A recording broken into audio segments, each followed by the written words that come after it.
My name is Karen, and I'm here to tell you a story. Today's story is called No Good, and it was written by Jody Hesler. At the old house, Leslie had walked to school. Here, the school was closer, but she had to take the bus. The old house had been on the outskirts of a smaller town, not a former murder capital of the world. Leslie's mother had grown up only a few miles away from the new place and worried about drug crime, crossfire, and dirty old men. "It isn't safe," was her excuse for everything. "Trust me, I know." What did she know, though? Treating the new neighborhood like a disease in need of a cure when it was Leslie's only antidote for summer boredom. With the divorce still fresh, her usual summer plans, sleepaway camps, swim and tennis teams, horseback riding day camps, had gotten lost in the confusion of who was to pay for what. Leslie didn't mind missing out on the camps. What she minded was the chronic sameness of the open-ended days and the beep-beep of her cell phone's alarm, 5 minutes ahead of curfew, always cutting her nights short. They had moved right before Leslie finished 8th grade, so she'd had time to make a few friends before summer break. "Don't be late," her mother shouted after her whenever Della from down the street came calling. This summer, Leslie had grown out of everything. Shoes, shorts, her first bras. Surely she'd grown into something too. Even an extra 15 minutes would have seemed like recognition of that. "There's nothing but no good going on out there after 11, was the answer any time Leslie argued for more time. As if all the drug dealers and perverts poured into the streets at the single stroke of a minute hand. The only chance for excitement was Robbie Newton, 2 years older and nearly a foot taller, who only seemed to come out after dark. Della and Leslie managed to track him down almost every night. Tonight, they found him down by the basketball courts. First, they shot baskets with someone's lost tennis ball. Then they plunked quarters into the tennis court lights and chucked the ball back and forth across the sagging net before Robbie beamed it into the woods behind them. Then they walked around the backyards of Leicester Street to visit Mrs. Foster's kittens under her deck. Tonight there were only 4. Robbie cupped one into his palm and flipped it over to show how its eyes were still closed, how its body clutched in toward itself like it hadn't finished uncurling from its mama's belly. "Put it back," Della said. "You're not supposed to touch them."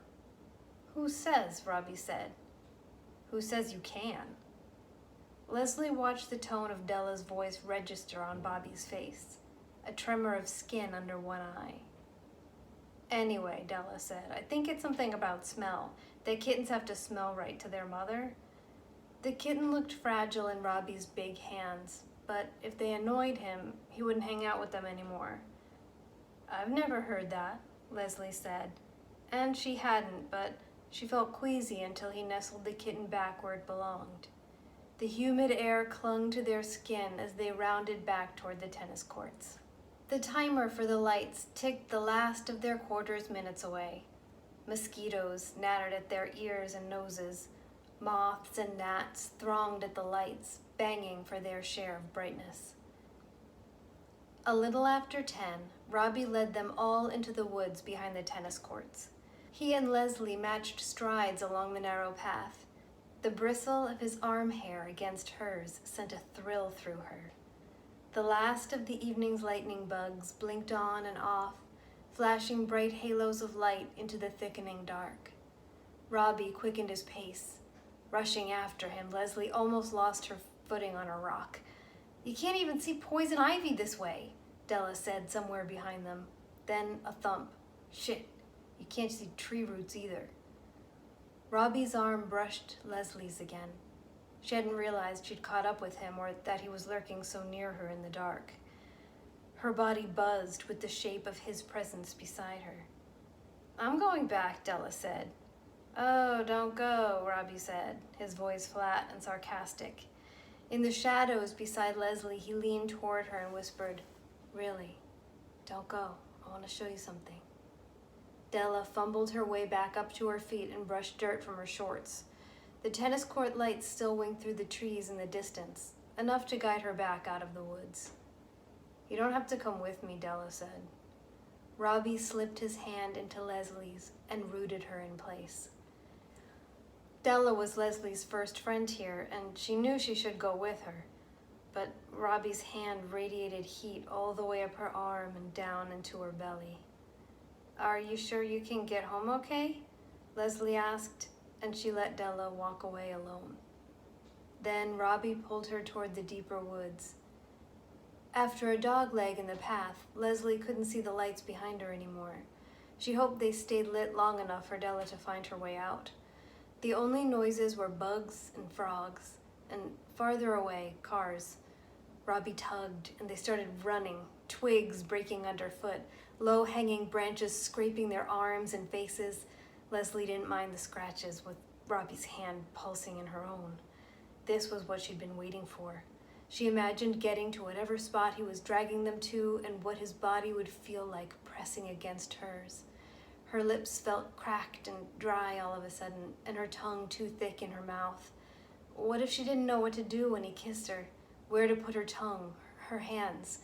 She'd only had one other kiss, and that had been in fast motion under mistletoe in the back of her 5th grade classroom, 3 years ago now.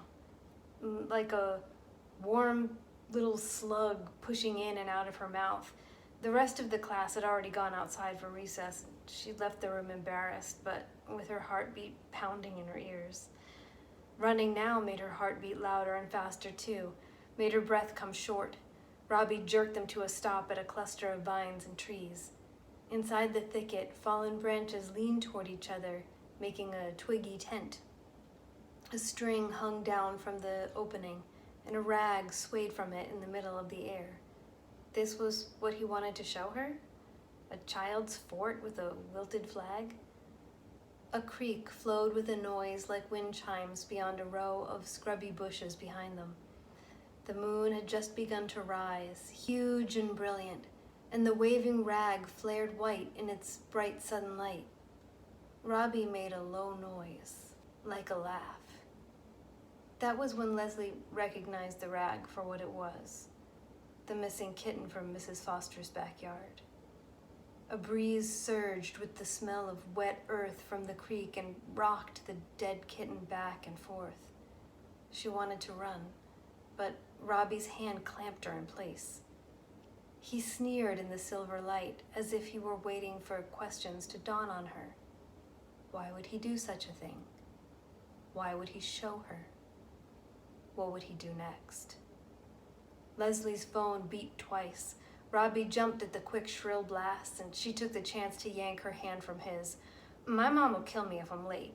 She shrugged like she was sorry, then ran like hell. For a long time, she couldn't see a thing around her. More twigs jabbed and scratched her. Uneven ground threatened to trip her. She was afraid to slow down in case Robbie was right behind her. Even when she found her way to pavement and then to a familiar street, she kept sprinting. Nothing was enough to bring her home on time. "Where were you?" her mother asked. She'd been waiting inside the door when Leslie clambered in. Standing there, her arms tied like a knot in front of her chest, her mother looked like a stranger. Her hair frazzled, eyes hazy, always so tired here in their new life with a job 30 minutes away she didn't like, new worries over paying bills, loud, angry phone calls with Leslie's dad. "What happened, Leslie? You're shaking." Her tone switched from scolding to alarmed. Out of breath, Leslie slammed and locked the door behind her. She sank to the floor, staying clear of the windows in case anyone peeped in from the outside. "You're bleeding," her mother said, and reached toward her face, crisscrossed with twig scratches. Outside, in the damp heat, Leslie hadn't felt the blood, but the chill of the air conditioning made the ooze feel warm against her cooling flesh. "Don't." Leslie swatted her mother's hand away. She could feel the power of her mother's desire to help. The effort it took to keep her from reaching out to touch her again. But the world she had taught Leslie to fear didn't exist. The one that did was scarier. Leslie pressed her back tight against the door, as if she could be strong enough to keep it out by herself. That was No Good by Jody Hesler. You can find information about the author in the description below, including a link to information about her short story collection that this story came from. Thanks for listening to the story today and for keeping me company. See you next time.